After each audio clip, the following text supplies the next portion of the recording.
Hello and welcome to another update video about Bitcoin. So Bitcoin has reacted obviously a few days ago here to our support area on the daily chart. I want to start on the daily chart just to talk about the two scenarios again. Then we take a look at the smaller time frame chart, and if we see here on the if you take a look at the daily chart, you can see that in there are two scenarios. They both allow this to be a wave 4 correction, which started in March. That's actually quite a bullish scenario. Just want to address one comment that came yesterday where I was asked why I have a bearish bias. Actually, if you can read this chart and see the patterns, this here is seen as a correction in still an overall uptrend. So it's actually quite a bullish scenario. I'm still tracking two support areas that can support a bullish scenario. It's a bullish analysis essentially, right? As long as we're holding the support levels, there are two main support areas here on the daily chart where the price in the bullish cases, in the bullish scenarios should react to. And the first support area is this one, which already successfully did lead to a reaction. Here between 55,480 and 60,837. If you watch the videos, then you know about this support area. So this is the first one I want to see broken to take a more bearish perspective. But for now, as we are holding above support and we haven't broken the 78.6 retracement, there is no confirmation as such for a more bearish scenario at the moment. Doesn't mean it doesn't mean we don't have to be cautious. We do have to be cautious because this entire structure is a mess that happened from the 5th of August. Maybe some people confuse caution with bearishness. So it couldn't be further from the truth.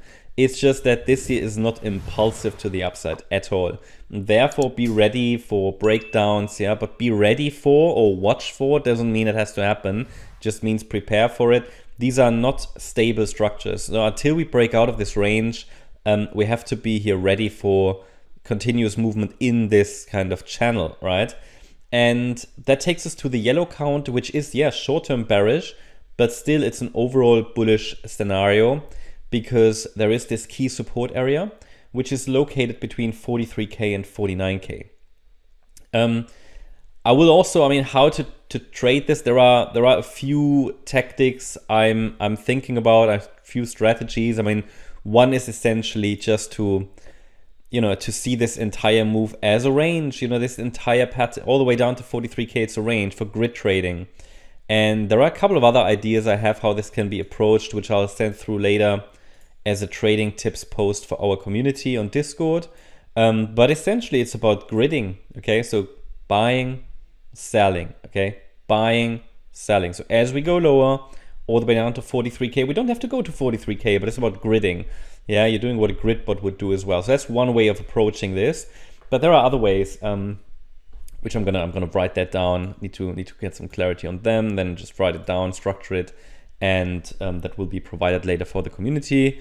That's just sort of my ideas. But this is typically what I show. The most common way to address this from a tactical point of view is to grid. Okay, see it as a grid. It's a range, and I love to see these Elliott Wave patterns as ranges because we have a very clear support level at 43K, and you see this would have been very successfully gridding, buying, selling, buying, selling. It's sort of, you understand where the resistance is, you understand where support is, the trend lines even align with the support area. But overall, again, as long as we're holding the upper support area, okay, the white count has a chance. So the white count is the one where we say, okay, we've bottomed already in wave 4. This is a wave 1. This is a wave 2. And then A, B, C in wave 3, then wave 4, then wave 5. We need those 5 waves in order to confirm that a wave 4 bottom. Now, you don't need to wait for confirmation to make a trade, right? But this is from an analysis point of view what we need for confirmation. Then we can rule out completely the yellow count.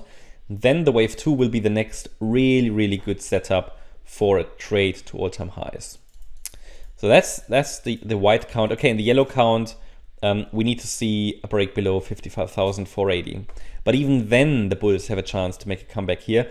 And I know a lot of people are watching and waiting and hoping for a pullback into this area down there because it could give them a better price to go into the market, right? But I can't promise it. Okay, so the thing is, the move down from the Friday high hasn't been a 5-wave move down.